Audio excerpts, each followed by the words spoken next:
Hello, everyone. Welcome back to my channel. I hope everyone is having a wonderful day. Before starting the video, please subscribe and keep watching for more detailed videos. The warm glow of nostalgia hits you the moment you hear the familiar tones of Stars Hollow. For fans of the beloved series Gilmore Girls, the sense that this show lives on is more than just memory. It's a continuing conversation, a comfort blanket, a place people return to again and again.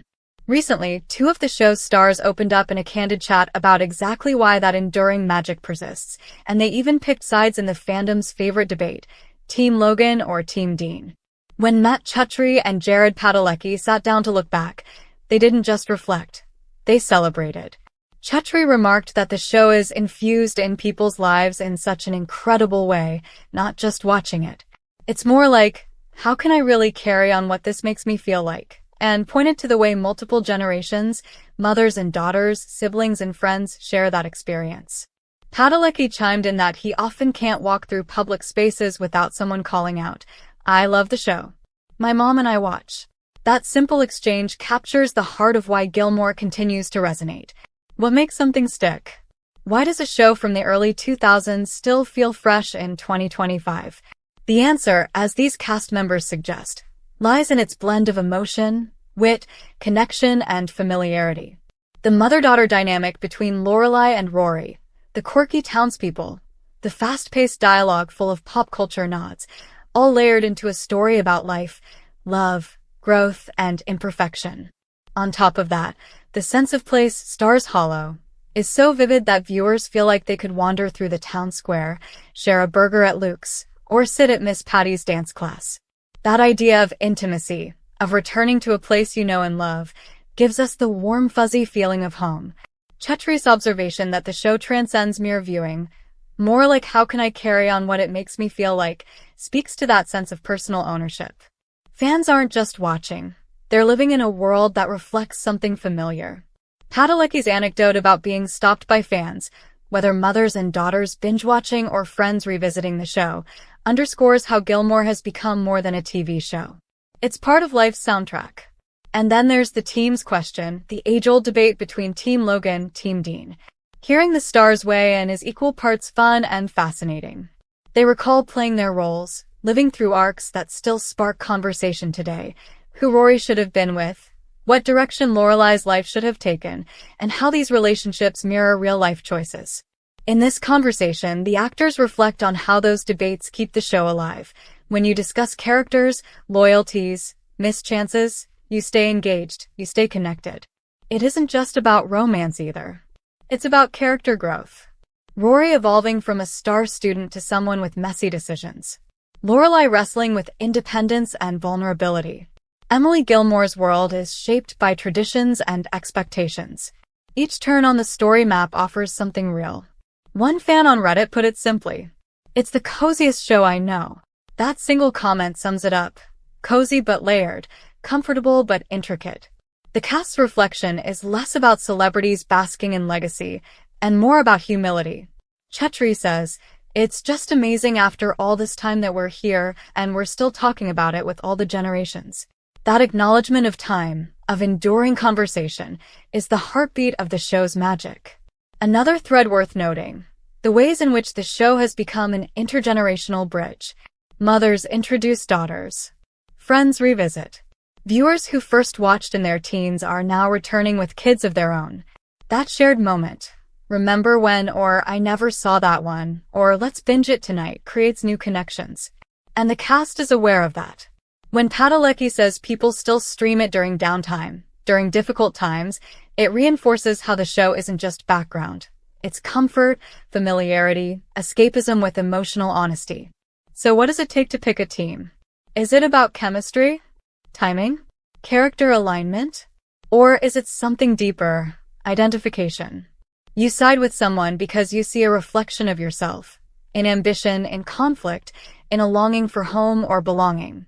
The actors reflect that those romances, while entertaining, served as mirrors for viewers. Those mirrors invite conversation.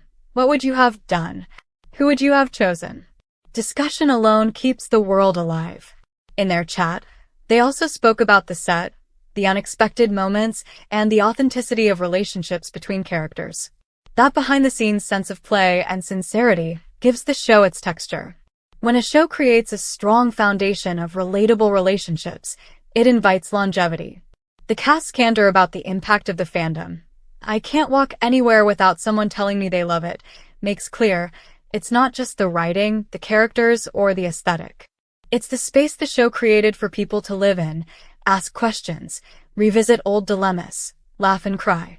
The concept of legacy is often heavy, but in this case it's simple. The show created characters people care about. It created a town people want to inhabit.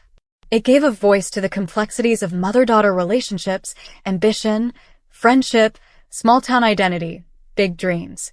And now, years later, the cast acknowledges that what they made wasn't just entertainment. It's a shared experience.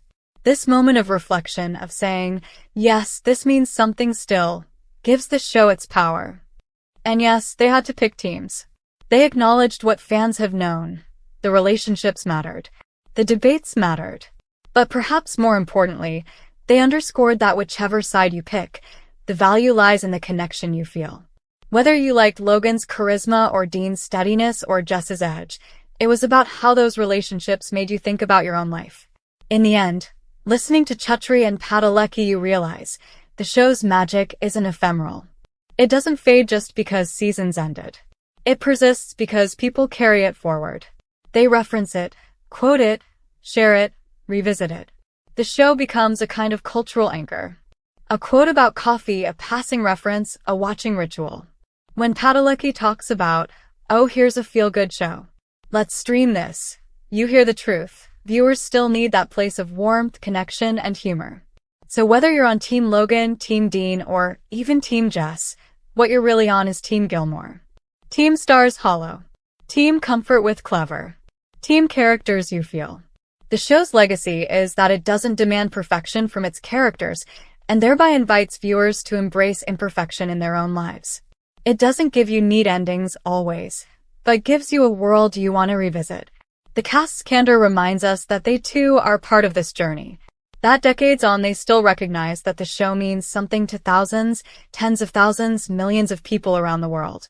And when someone says, "My mom forced me to watch," or "I forced my boyfriend to watch," they're not joking.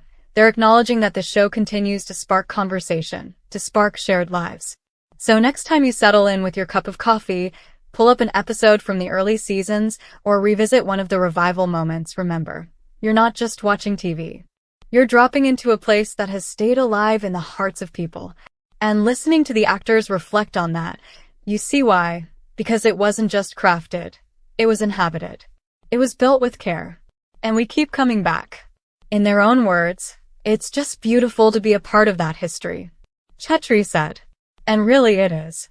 For fans, for new viewers, for anyone discovering it for the first time, the show's magic didn't end when the camera stopped rolling. It just changed form. It lives in the conversations, the debates, the cups of coffee, the rewatches, the laughter, the tears. And when you pick your team, you're not just picking a romance, you're choosing the side of a world you love. Because in the end, that's the true magic. It gives you a world so you can bring your own world to it. So raise your mug, pick your team, and enjoy the ride. Come back to our channel for all your updates. Thank you for watching. Please subscribe to my channel.